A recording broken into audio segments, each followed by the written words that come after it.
За өнөөдөр молекулын орон зайн байгууламжийн талаар авч үзье. Мангар багш байна. За химийн холбоонд оролцсон болон оролцоогүй хос электронууд молекулын орон зайд хэрхэн нөлөөлөх вэ? За молекулын хэлбэр төрсийг тодорхойлох аргыг авч үзье. За өөрийнхөө сонирхсан сэдвээр хими хичээлийг захиалах бол 9813 3311 дугаараар холбогдоорой. За энэхүү молекулуудыг авч үзье. За борн, фторын 3 шиг атомтай холбогдсон шугам бүтэцтэй молекулыг үүсгэсэн байна. Тэдгээрийн валентийн өнцөг нь 120 градус буюу хавтгай дээрх гурвалжин төрсийг үүсгэсэн байна. За энд орон зайн байгууламжийг харуулсан байна. За гэтэл энд фосфорын атом нь адилхан 3 шиг фторын атомтай холбогдсон. Гэхдээ валентийн өнцөг нь 96 градус болохыг харуулсан байна тий. За гэтэл ингээд адилхан фторын атомтай химийн холбоо үүсгэсэн байтал нэг нь болохоор хавтгай дээрх гурвалжин молекулыг нөгөөх нь орон зайн бүтэцтэй молекулыг үүсгэсэн ялгаа харагдаж байна тий. За тэгвэл энэ ялгааг тайлбарлахын тулд химийн холбоонд оролцоогүй болон оролцсон валентийн электронуудыг авч үздэг байгаа. Молекулын орон зайн байгууламжууд өөр байдаг. За жишээ авч үзье. CO2-ийн молекул нь нүрс төрөгчийн атомаас хоёр тишээ хүчил төрөгчийн атом гарсан буюу шугамн бүтэцтэйгээр төрслөгдсөн байна. За SO3-ын молекулд хөхрийг шар өнгөөр хүчил төрөгчийг улаан өнгөөр төрслөө харуулсан байна. За энэ тригонал планер буюу хавтгай дээрх гурвалжин хэлбэртэй байна. За CH4 метаны молекул дахь нүрс төрөгчийн атомыг саарл өнгөөр тэмдэглэсэн байна. За үүнийг тетраэдр төрс гэж хэлдэг байна. За дараагийнх нь йод фтор 5. За энд хавтгай дээрх гурвалжингийн хоёр талд нь нэг йодын фторын атомууд бол байрлсан. За ингээд тригонал бипирамид гэдэг дүрсийг үүсгэсэн болох нь харагдаж байна. За дараагийнх нь S фтор 6 гэсэн молекул байна те. За энэ хөхрийг шар өнгөөр фторын атомуудыг ногоон өнгөөр тэмдэглэсэн байна тийм үү. За энэ дүрсийг бол октаэдр гэж хэлдэг байна. За хавтгай дээрх дөрвөлжингийн хоёр талд нь орой бүхий фторын атомууд суусан болох нь харагдаж байна. За молекулын хэлбэр төрсийг тодорхойлоход химийн холбоонд оролцсон ба оролцоогүй хос электронуудыг тоолох хэрэгтэй байдаг. За жишээлбэл энэ дээр нэг жишээ авъя. H холоорын молекулыг үүсгэхэд ус төрөгч маань гадаад давхраандаа 1 электронтой, холоор нь гадаад давхраандаа 7 электронтой тий. За дундын хос электроныг үүсгээд холоор батжилтаа 8 электрон бүхий давхраа үүсгэсэн. Ингээд H холоорын молекул үүссэн байна тий.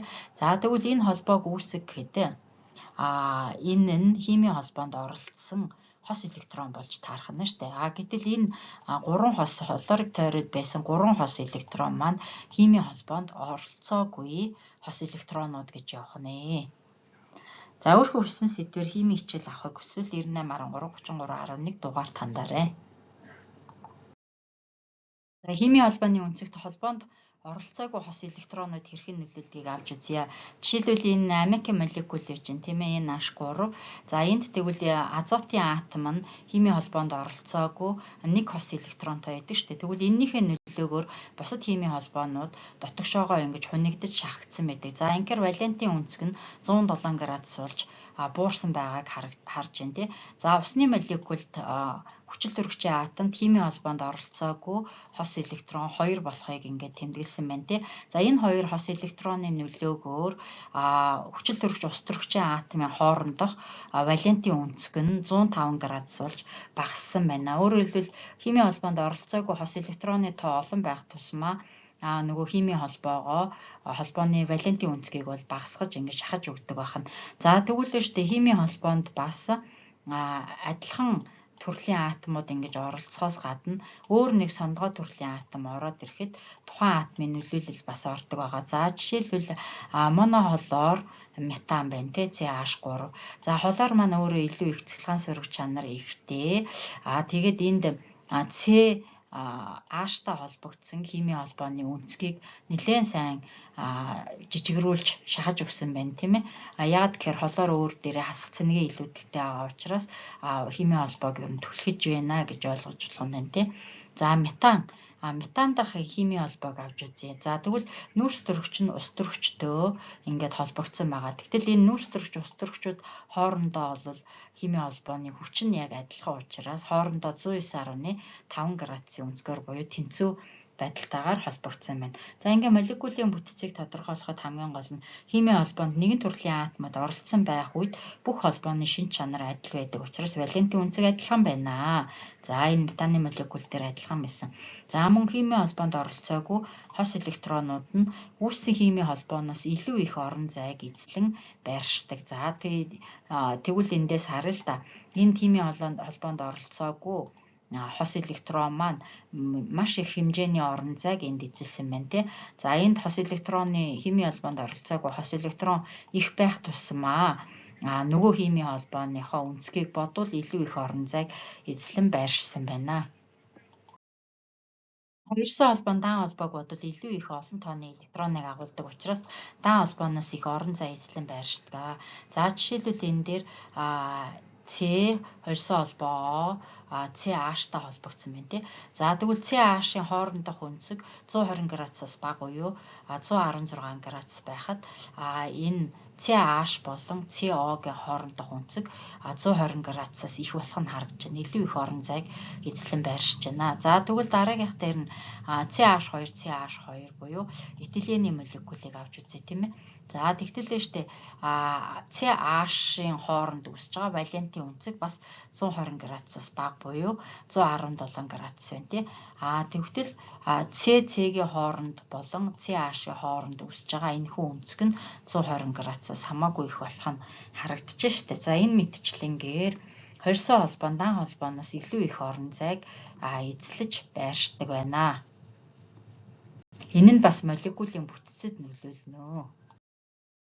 За молекулын орон зайн байгууламжийг гадаад давхраны хос электроноор нь тодорхойлохдоо дараах үйл ажиллагааг явуулна. За үүнд нэгдүгürt нь молекулын томьёог Льюисийн цэгийн тэмдэглэгээр дүрслэн тийм ээ. За тэгээ молекулын төвийн атомыг тойрсон химийн холбоо үүсгэсэн болон үүсгээгүй хос электроны тоог нь тодорхойлно. За ингээд дараах хүснэгтийг ашиглаад молекулын орон зайн байгууламжийг таамаглаж болох нэ. За төвийн атомын хос электронууд нь химийн холбоонд бүгд оролцсон байвал дараах хэлбэр дүрстэй молекулыг үүсгэдэг байна. За жишээлбэл хос электрон нь хоёулаа химийн холбоонд оролцсон үед шугам бүтэцтэй молекул үүсэж байна. Гурван хос электрон гурлаа химийн холбоонд оролцсон адилхан атом байгаа тохиолдолд 120 градусын үнцэгтэй хавтгай дээрх гурвалжин хэлбэрийн молекулыг үүсгэх нь. За харин дөрвөн хос электрон нь дөрвөлээ химийн холбоонд бүрэн оролцсон байвал 109.5 градусын үнцэгтэй тетраэдр бүтцтэй молекулыг үүсгэх нэ.